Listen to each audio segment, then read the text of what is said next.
Train में बैठी हुई एक छोटी सी बेटी ने अपनी माँ से पूछा, माँ ये मायका क्या होता है? अपनी छोटी सी गुड़िया के मुंह से इतना भारी वाला शब्द सुनकर माँ चौंक चुकी थी। उनकी आंखें थोड़ी सी बड़ी हो गई, लेकिन फिर सहजता से बड़ी सरल शब्दों में माँ ने कहा कि बेटा, मायका मतलब मम्मी पापा का घर। तो छोटी सी गुड़िया ने कहा, लेकिन आपके पिताजी जो मेरे नाना हैं वो तो गॉड के पास जा चुके हैं, तो आपका मायका तो मंदिर हुआ ना? उस छोटी सी गुड़िया के बाल संवारते हुए माँ ने कहा, नहीं बेटा, नाना के जाने के बाद वो घर मामा का हो चुका है और वही मेरा मायका है। गुड़िया बोली, मुझे गर्मी की छुट्टियों में यहाँ आना बहुत अच्छा लगता है। यहाँ मामा के घर आप अपने मायके में बहुत खुश दिखाई देती हो और आपके चेहरे पर अलग ही खुशी होती है, जिससे आप बहुत ब्यूटीफुल लगती हो। आगे गुड़िया बोली कि आप यहाँ आराम से मेरे साथ उठती हो, मेरे साथ ठंडे पानी में खेलती भी हो।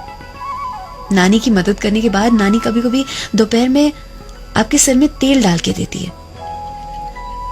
फिर हम लोग सब घर के जितने भी लोग हैं मिलकर ताश यानी कि पत्ते खेलते हैं और मामा हर दिन एक नए पिक्चर की सीडी लेकर आते हैं। पॉपकॉर्न और जूस के साथ हम वो खाते खाते देखते हैं और रोज रात को गोला खाने जाते हैं। मुझे ये बहुत अच्छा लगता है और आप यहाँ बहुत खुश दिखाई देती हो माँ। माँ ने अपनी गुड़िया को गोदी में ले लिया, उसकी बड़ी बड़ी बातें सुनी। उसे विश्वास नहीं हो रहा था कि वो इतना कुछ समझती है। उसकी आंखों में देखा और कहा, बेटा, दादा का घर हो या मामा का, मैं तो हर जगह बहुत खुश रहती हूँ। छोटी सी बेटी ने कहा, नहीं माँ, आप यहाँ अलग से खुश दिखाई पड़ती हो। अगले दिन बेटी ने मामा के घर से अपने पापा को कॉल किया और कहा कि पापा, आपको मैं बहुत मिस कर रही हूँ, आप भी हमारे साथ कुछ दिन मामा के घर रहने आ जाओ। बहुत सारे फोन कॉल्स के बाद पिता अपने आप को रोक नहीं पाया, अपनी गुड़िया के पास खिंचा चलाया।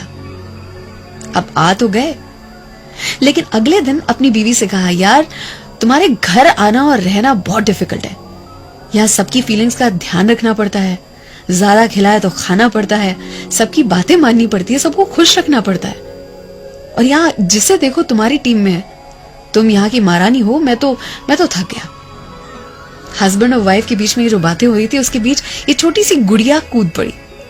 वो बोली, पापा, आप मम्मी के घर एक दिन रहने आए और थक गए, लेकिन मम्मी तो आपके घर सारे दिन रहती है और फिर भी नहीं थकती और कंप्लेन भी नहीं करती।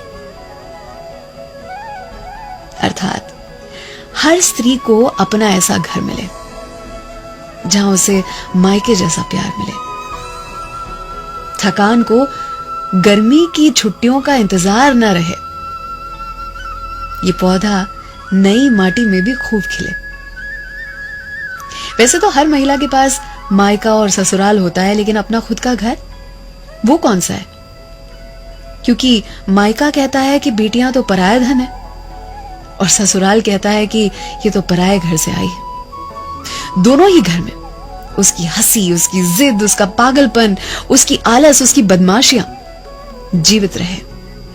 और हाँ, अगर आपकी पत्नी भी गई है तो गया हुआ तूफान लौट कर आएगा, ज्यादा खुश मत होना।